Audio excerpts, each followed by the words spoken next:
Assalamualaikum warahmatullahi wabarakatuh. Yang terhormat kepada Ibu Wike Pertiwi, SEMM, selaku dosen dari mata kuliah MSDM Global. Perkenalkan, kami dari kelompok 4. Di sini kami akan mempresentasikan sebuah materi tentang tren dan tantangan masa depan MSDM internasional. Anggota kami terdiri dari 9 orang, yaitu saya Jenny Dewi Sri sebagai moderator di dalam kelompok ini. Lalu yang kedua ada Alpina Koheriunisa, yang ketiga ada Aranopita, keempat ada Aurelia Nurmarta, yang kelima ada Azhar Abisya Fujiantoro, keenam ada Iman, ketujuh ada Lutfiah Ramawati, kedelapan ada Miki Kurniawati, dan yang terakhir ada Risa Dewi. Kemudian materi yang akan dipaparkan oleh kelompok kami terdiri dari 3 poin. Poin yang pertama yaitu mengenai etika dalam bisnis, yang kedua cara operasi dalam MSDM internasional, dan yang ketiga isu-isu pemikiran. Baik, untuk mempersingkat waktu, kita mulai saja pemaparan materinya. Pemaparan materi yang pertama akan disampaikan oleh rekan saya. Kepada rekan saya persilakan. Baik, yang pertama adalah etika dalam bisnis internasional. Ketika bisnis dilaksanakan melintas batas-batas nasional dan kebudayaan, operasionalisasi suatu program etika perusahaan memberikan suatu tambahan tingkat kompleksitas yang lebih tinggi. Dalam bagian ini kita akan mengulas bagaimana perkembangan dalam 4 bidang penting dalam etika bisnis internasional dan bagaimana tantangan-tantangan yang ditimbulkan bagi para profesional SDM. Yang pertama nanti ada nilai-nilai global, kedua adanya kode tingkah laku korporat internasional, ketiga kriminalisasi penyuapan, dan terakhir nanti adanya bagaimana munculnya peran SDM dalam operasionalisasi program etik korporat. Oke, selanjutnya adalah nilai-nilai global. Di sini ada 3 nilai global. Yang pertama adalah relativisme etik, di mana tidak ada benar dan salah yang berlaku universal ataupun internasional. Itu semua tergantung pada suatu nilai-nilai, budaya dan keyakinan khusus. Nah, dalam etika bisnis ini, relativisme etik ini menunjukkan bahwa norma atau prinsip etis berbeda di berbagai negara dan budaya, sehingga perusahaan harus memperhatikan dan menyesuaikan diri dengan standar dan tata laku hukum kontrak yang berbeda. Kemudian yang kedua ada absolutisme etik atau imperialis. Pandangan etika ini memberikan keunggulan pada nilai-nilai kebudayaan itu sendiri.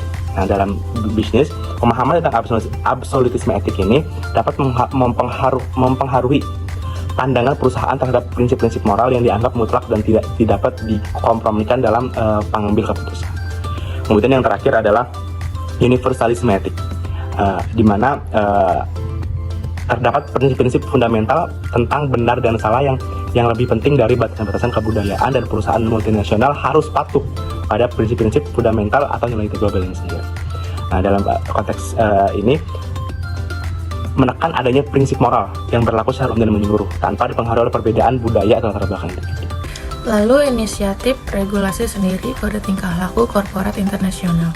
Kebutuhan untuk persetujuan internasional dan kode tingkah laku korporat telah tumbuh sejalan dengan penyebaran bisnis internasional.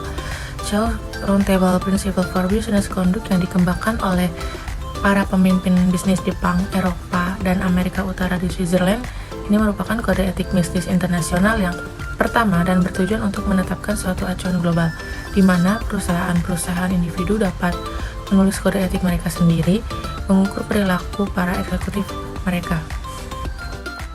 Selanjutnya ada peraturan pemerintah. Pengembangan global baru dalam kriminalisasi penyuapan. Green 1964 mengatakan bahwa penyuapan dan korupsi menduduki peringkat atas dalam daftar masalah etik yang paling serius dihadapi oleh para manajer internasional. Para profesional SDM memiliki suatu peran penting untuk bermain dalam melaksanakan suatu rencana strategik untuk penemuan aspek-aspek hukum dan pengembangan kode-kode korporat untuk pemenuhan sukarela. Selanjutnya, tantangan-tantangan untuk fungsi SDM perusahaan multinasional. Tantangan untuk fungsi SDM perusahaan multinasional meliputi beberapa aspek yang krusial dalam konteks bisnis internasional. Berdasarkan hasil pencarian, beberapa tantangan yang dapat diidentifikasi termasuk yang pertama, koordinasi antara kantor pusat dan cabang di luar negeri. Yang kedua, globalisasi dan internasionalisasi. Yang ketiga, masalah etika. Dan yang keempat, dukungan terhadap aktivitas perusahaan di pasar domestik. Cara operasi MSDM internasional. Perlunya skop MSDM internasional yang bertambah luas dari luar operasi-operasi cabang bagi banyak perusahaan multinasional. Mengelola dan menempatkan stok pada unit-unit cabang hanyalah satu aspek operasi bisnis internasional. Meskipun bobot yang diberikan kepada manajemen cabang akan berbeda sesuai dengan sifat aktivitas internasional. Perusahaan yang diikutsertakan dalam proyek internasional tidak hanya akan menggunakan suatu varietas bentuk penugasan-penugasan internasional, tetapi juga akan memerlukan para karyawan yang dapat menghadapi parameter perusahaan multinasional.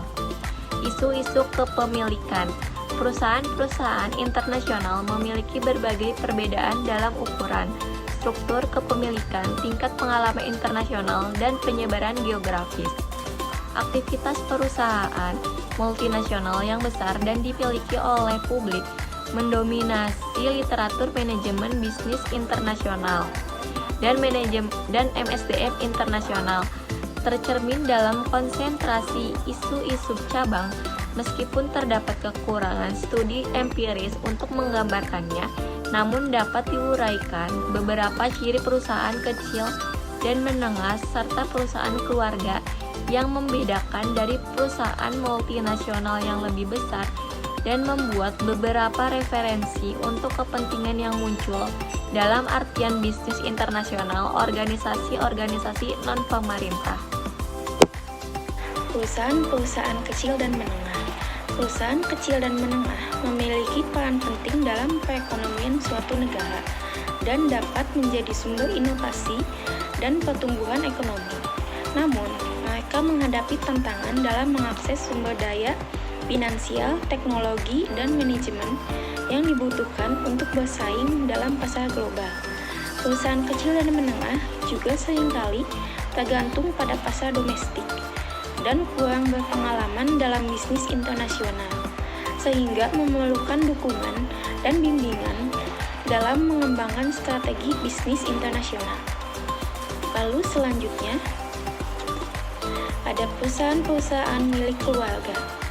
Seringkali perusahaan-perusahaan milik keluarga diperlukan sebagai suatu bagian dari perusahaan-perusahaan kecil dan menengah. Tetapi perusahaan multinasional besar dapat juga dimiliki keluarga, meskipun definisi mengenai apa yang terdapat dalam kepemilikan keluarga berbeda antar negara-negara. Perusahaan-perusahaan yang kemudian menjadi milik publik telah menahan para anggota keluarga pendiri sebagai pemegang saham mayoritas. Perusahaan milik keluarga menjadi penting bagi ekonomi negara dan memiliki tantangan dalam manajemen sumber daya manusia, terutama dalam konteks bisnis internasional. Meskipun ada kekurangan studi empiris yang menguraikan beberapa ciri perusahaan milik keluarga, pentingnya memperhatikan peran dan tantangan yang dihadapi oleh perusahaan milik keluarga dalam konteks bisnis internasional dan manajemen sumber daya manusia. Selanjutnya saya akan menjelaskan organisasi-organisasi non-pemerintah. Organisasi-organisasi non-pemerintah memiliki peran penting dalam memenuhi kebutuhan pembangunan sosial yang tidak dapat dijawab dan dilakukan oleh negara dan pasar. Namun, mereka menghadapi tantangan dalam mengakses sumber daya finansial, teknologi, dan manajemen yang dibutuhkan untuk bersaing dalam pasar global. Organisasi-organisasi non-pemerintah juga seringkali tergantung pada pasar domestik dan kurang berpengalaman dalam bisnis internasional, sehingga memerlukan dukungan dan bimbingan dalam mengembangkan strategi bisnis internasional. Selanjutnya adalah kesimpulan. Kesimpulan dari materi yang telah disebutkan adalah bahwa manajemen sumber daya manusia internasional memiliki beberapa tantangan yang perlu diatasi, seperti etika bisnis internasional, pelatihan dan pemeliharaan karyawan, kompensasi internasional, perencanaan karir, dan kecerdasan emosi. Dalam menghadapi tantangan di masa yang akan datang, perusahaan harus terus mengembangkan keahlian dan strategi manajemen SDM, serta memastikan adaptasi dengan perubahan global dan teknologi yang terus berkembang. Baik, itu tadi pemaparan materi yang telah disampaikan oleh rekan-rekan saya. Mungkin itu saja presentasi yang dapat kami sampaikan, kurang lebihnya mohon maaf. Terima kasih. Wassalamualaikum warahmatullahi wabarakatuh.